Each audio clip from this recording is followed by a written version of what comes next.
तो श्री हरिवंश राधे राधे। तो गाइस जैसे कि आपको पता है कि मेरा नाम है प्रतिभा और मैं कर रही हूँ 365 दिन का ब्रह्मचर्य पालन, और मैं पूर्ण रूप से अभी तक कर ही रही हूँ। 1 तारीख से लेकर अभी तक मेरा पूरी तरह से हो चुका है। तो आप लोग कमेंट कीजिएगा कि आप आज कितने दिन हो चुके हैं, आप कमेंट कीजिएगा, बाकी मुझे पता है, ठीक है। तो एक लड़की का कमेंट आया कि दीदी मैं आपसे एक्सपायर होकर मेरे को ब्रह्मचर्य पालन करने है, बट मेरे को एक चीज़ समझ नहीं आती कि मैं ब्रह्मचर्य में मतलब पूरे टाइम में क्या क्या करना चाहिए, क्या नहीं करना चाहिए। तो मैं ये वीडियो सिर्फ लड़कियाँ देखें, लड़के ना देखें। अगर देख रहे हैं तो लास्ट तक देखिएगा, कोई दिक्कत नहीं है। हर वीडियो लास्ट तक देखिएगा तभी पता चलेगा जो भी मैं बोल रही हूँ। तो इस जैसे कि मैंने बोला कि पीरियड टाइम पे लड़कियों को क्या करना चाहिए ब्रह्मचर्य में, और उन्होंने बोला योगा व्यायाम क्या क्या करना चाहिए, क्या नहीं करना चाहिए, कैसे करना चाहिए। तो मैं पूरी तरह से बताऊंगी। तो कैसे जैसे कि मैंने बताया कि जैसे लड़के और लड़की में कोई ज़्यादा अंतर नहीं होता, ब्रह्मचर्य पालन उसी तरह करना है। तो करना क्या है कि आपको सबसे पहले तो ब्रह्म मुहूर्त में जगना है, मतलब 3 से 4, 4 से 5, 5 से पहले जगने हैं, मतलब उससे ज़्यादा नहीं होना चाहिए। आप जगिए, स्नान कीजिए। स्नान करने में पहले लड़की हो तो भाई झाड़ू पोछा करना पड़ेगा, इसके बाद ही स्नान करना है। और स्नान करने के बाद फिर पूजा कीजिए। पूजा करने के बाद आप फिर से योगा व्यायाम जो भी होता है, आप रामायण श्रीमद् भगवत गीता पढ़िए, रामायण पढ़िए, और काउंटर ले लीजिए, नाम जप करिए। और अगर आपके कहीं पास में अगर गुरुकुल है तो वहाँ जाके दीक्षा लीजिए। ये सब होता है, ठीक है। दीक्षा लेने चले जाएंगे तो आपके पास वैसे भी इन चीज़ों की ज्ञान हो जाएगी, ठीक है। और जैसे अगर आप पीरियड टाइम पे हो तो क्या करना चाहिए, क्या नहीं करना चाहिए, तो मैं बताती हूँ। जैसे लड़की है, पीरियड टाइम पे है, तो सुबह उठे 4-5 बजे जैसे उठती है वैसे उठे। और उठने के बाद आपको बहुत तेज धूप हो गई।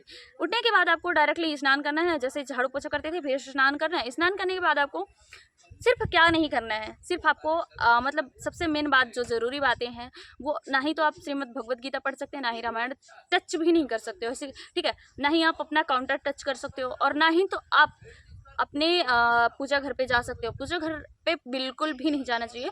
और हमारा मानना है, और ऐसे पहले भी मानते थे, और हमारे जो गुरुजी हैं प्रेमानंद महाराज जी, उन्होंने भी ऐसा बोला है कि आपको नहीं करना चाहिए। इन चीज़ों से दूरी बनाए रखनी चाहिए, 2 से 3 दिन, 4 दिन जैसे आपका टाइम हो, ठीक है। तो मैं भी यही कहती हूँ कि आप भी मत करिए। पता क्या होता है कि जैसे कि हम लोग ऐसा अगर किए तो हमारे जो पुण्य होते हैं वो पुराने पुण्य जो होते हैं वो पूरे पाप में बदलने लगते हैं। तो आप ऐसा मत करिए, क्योंकि अगर आप पीरियड टाइम पे श्रीमद् भगवत गीता पढ़ते हैं या फिर आप अपने गॉड को टच करते हैं, अपने भगवान को टच करते हैं, तो ऐसे होते हैं। तो आप मत करिए। और फिर आपको सिर्फ एक बात करनी है, अगर मान लीजिए आपका जैसे काउंटर भी नहीं है, आप काउंटर भी नहीं टच कर सकते हो और भगवान को नहीं टच कर सकते, बट नाम जप कर सकते हो। पता कैसे? सिर्फ मन में। प्रेमानंद महाराज जी की मैं एक वीडियो देखी थी, उन्होंने ऐसा बोला था कि आप अपने बाथरूम में भी नाम जप कर सकते हो। वो कैसे? कि आप सिर्फ अपने जुबान से, जैसे मैं जबान से बोल रही हूँ, बाहर तेज आवाज़ आ रही है, वैसे नहीं आनी चाहिए, सिर्फ मन में होना है।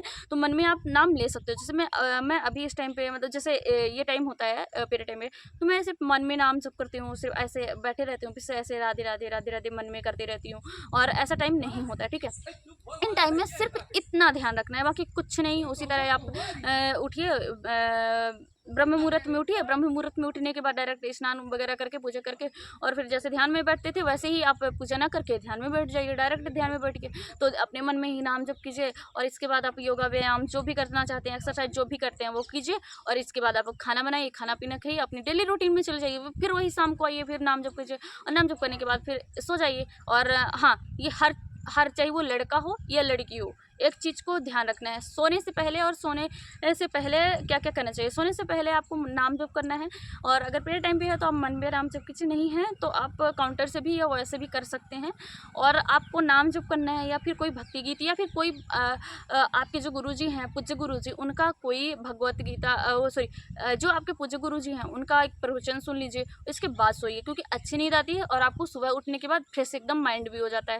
इन चीज़ों का ध्यान रखना है, मेन ध्यान रखनी है, बस और कुछ नहीं। बाकी मुझे कमेंट कीजिए, वीडियो अच्छी लगी हो तो लाइक कमेंट शेयर, और कमेंट करना मत भूलिएगा, अपना कमेंट करिएगा।